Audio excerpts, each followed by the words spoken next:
this data sharing, and it is sharing, so that means it's both ways.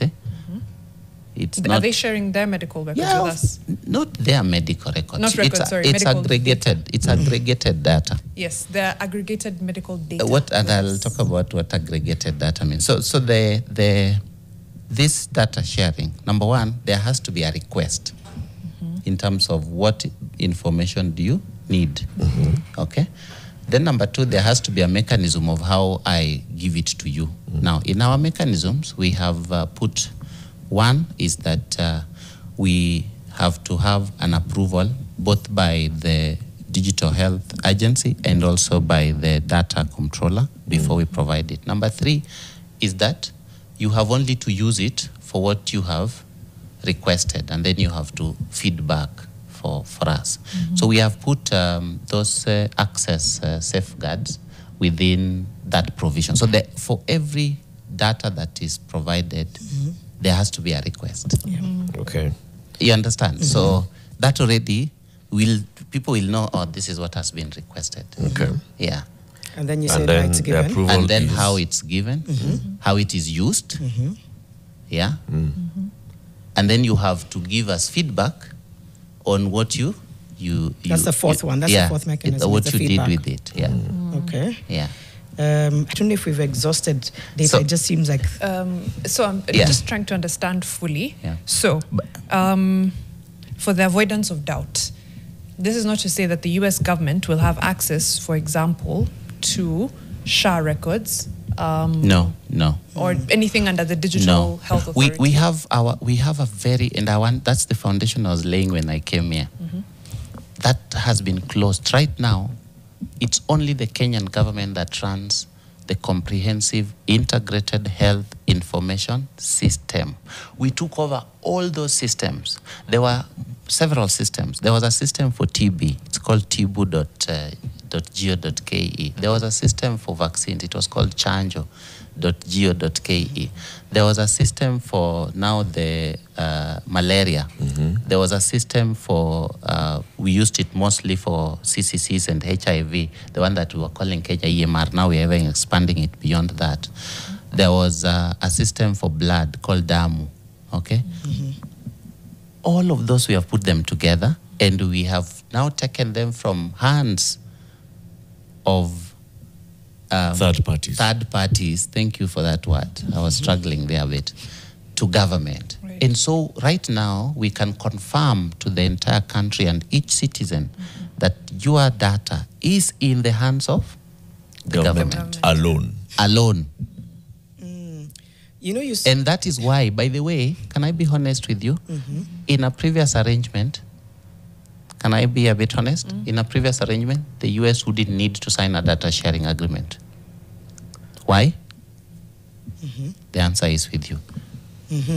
Still on the data question, there's an obvious, what would I call it, concern around, even if it is aggregated health data, and it is given under the conditions, which is, there's a request made for the data, it's approved by the Digital Health Authority as well as the OD, the Office of the Data Protection Commissioner. We could give that aggregated health data, and there are worries around, one, the weaponization of it. Like, it is still our data, our health data, in the hands of another government. No, it is for the data that is provided, and I wanted to I don't know whether I should read. It is Please read. It's specifically for the implementation of this cooperation framework. So anything that is outside of this cooperation framework, you don't have authority to ask me for that data. So, for example, we have 6 areas in the cooperation framework, and let me go through that. So we have surveillance and disease outbreaks, and that is where we have the TBs, the HIVs, and all these outbreaks. We have the issues around the health workforce that we are supporting at service delivery. We have the data systems. We have maternal and child health. So areas where you are supporting me. Yeah, because I cannot tell you that you gave me this amount of money. I built 10 child health centers, and then I'm not giving you information whether it was it was done or not. I think so, and it's aggregated, and even that aggregated is from so it's aggregated data from aggregated systems. So what aggregated systems means that it is not from that health facility that I built. So that health facility has a system that goes into this platform, the HIE, Health Information Exchange. Then it is aggregated.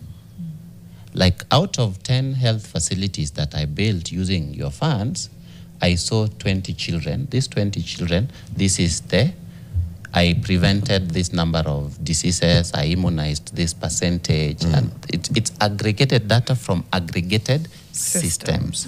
And let me put this a bit, and I know it's also another thing that is being discussed. So we already do this, by the way. We do it through IHR. We already give our data all the time to WHO. Now, and I have to mention this so that people don't feel a bit. So the US government, they are doing their own mechanism in terms of foreign diplomacy and things like that. And part of that is that they, in their own way, want to sort of disengage from WHO. And so I think they're just trying to also figure out how do we get this information. It's already part of the international health regulations to give aggregated data. So we give, for example, WHO. So when we talk about doctor-patient ratio, we say WHO, doctor-patient. How do you think WHO got that information? How did they calculate it? So Kenya gave them that information. So now, because the US is not going to be part of that mechanism, they want their mechanism. And it is okay. And by the way, it is not just the richer countries. For example, I'll give you a good example of, for example, Cuba. Cuba for a long time was not part of that WHO mechanism. You get? But Kenya still had an agreement with Cuba.